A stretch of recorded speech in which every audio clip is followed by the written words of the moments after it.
Life ain't easy. Sometimes you think you've got away with something you shouldn't have done, but really enjoyed doing, only to have it come back to ruin your life years later. Sometimes you're a political grifter who is also not very bright and made the mistake of backing a wrong horse entirely, to the point you said if Ron DeSantis didn't win the Republican nomination for president, you would quit social media and politics forever. So now Trump has beaten him easily, you can't stop melting down about it. Sometimes you just Tim Pool. But let's talk about today's subject. A balding manlet named Dom Lucre, a journalist who breaks narratives. Now, Dom is your archetypal grifter, i.e. he decided to lie about literally everything until something stuck. He pretended he has graduated from Penn State University. He also pretended to have a $150,000 watch and what seems to be a completely fake financial advising company called Credit Cadabra. And this was all the while he was trying to build an affluent, by my course Andrew Tate style grift, I suppose. The more you research this guy, the more you realize he is lying about literally everything. At one point he decided to announce he had bought a Canadian pharmacy because only the biggest galaxy brains post immediately provable lies on the internet for everyone to see forever. So Dom kept lying. Honestly, this video could be 3 hours long documenting everything this guy has lied about. I just want to give you an idea of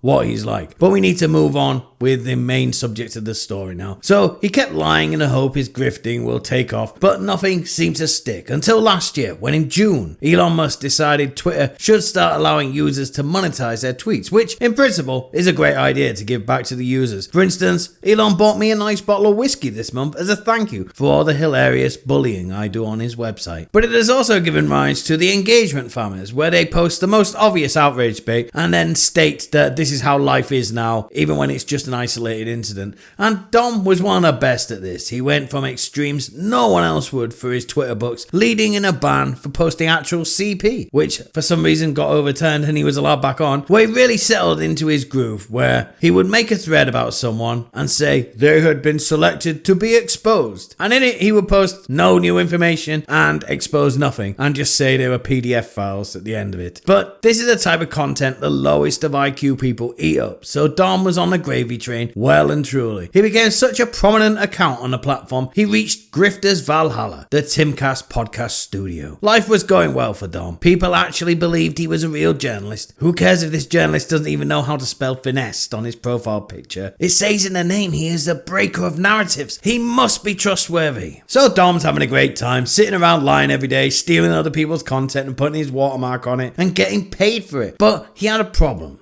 You see, Twitter has a system called Community Notes, which works as a fact-checking system that is driven by regular users of the site and voting on notes people decide to add to someone's tweet to provide context to it. Now, Dom lies so much, he was starting to get a lot of community notes adding context, i.e. the truth, on his posts. And when this happens, that tweet gets demonetized. So you can see how this system keeps people honest, or it's supposed to anyway. But not Dom. He just kept on posting lie after lie, while complaining about how Twitter's fact-checking system kept fact-checking his lies until the inevitable happened. He was demonetized on Thursday, and this started one of the most hilarious meltdowns seen on the internet for a while, which caused even Elon Musk to weigh in and tell him to stop lying and crying. But he wouldn't, so he did a 1.5 hour long Twitter space crying about how it was everybody else's fault but his. Then he decided to become a victim because the real reason he was demonetized wasn't because advertisers don't like their products being shown around cringe boomer tier lies. It was because he said he was going to investigate the Jewish tunnels in New York, a dead news story from a couple of weeks ago. And I don't know how he can do that. The police filled them with concrete because they were dangerous and might lead to the buildings collapsing. But Dom is a truthful fella, so I'll give him the benefit of the doubt here. Oh wait, his trip to investigate the Jewish tunnels was cancelled. Look, a Hasidic Jew cancelled their previously arranged meeting for him to scurry around in their tunnels by sending a totally real message, sending gibberish like, please guide yourself accordingly. Wow. Oh man, that sucks. He was so looking forward to that trip. Oh wait again. He deleted that tweet and decided that his New York tunnel investigation was back on. And to show he was definitely going to New York, he used a photo from July to prove it. The man simply cannot stop lying. I think he might have some sort of a mental condition. It's not normal for literally everything you say to be an immediately provable lie. And how is this kind of behavior going to get your monetization back, I ask you? And lastly, the most telling thing, that everything about his past is a lie. All the buying houses, buying businesses, the 150k watches, all of that is obviously a lie and is proved by the reaction to being demonetized. He immediately starts screeching about how you should never rely on Twitter to pay your rent. Oh, you don't say? Really? Thanks for the wake-up call, Meltdown, but it shows he had nothing until Twitter started allowing users to monetize in June last year, 6 months ago. Somebody with other income streams wouldn't have this reaction to losing a relatively new stream of money. It'd be annoying, but you wouldn't act like you lost everything you had, would you? But yeah, what a crazy guy. Probably the stupidest grifter of them all. I wouldn't wish my worst enemy the embarrassment of being fooled by this tool. Except for Careful's. Fuck that guy. That's it for today's video. Don't forget to like and share and subscribe to see more content like this. Boy.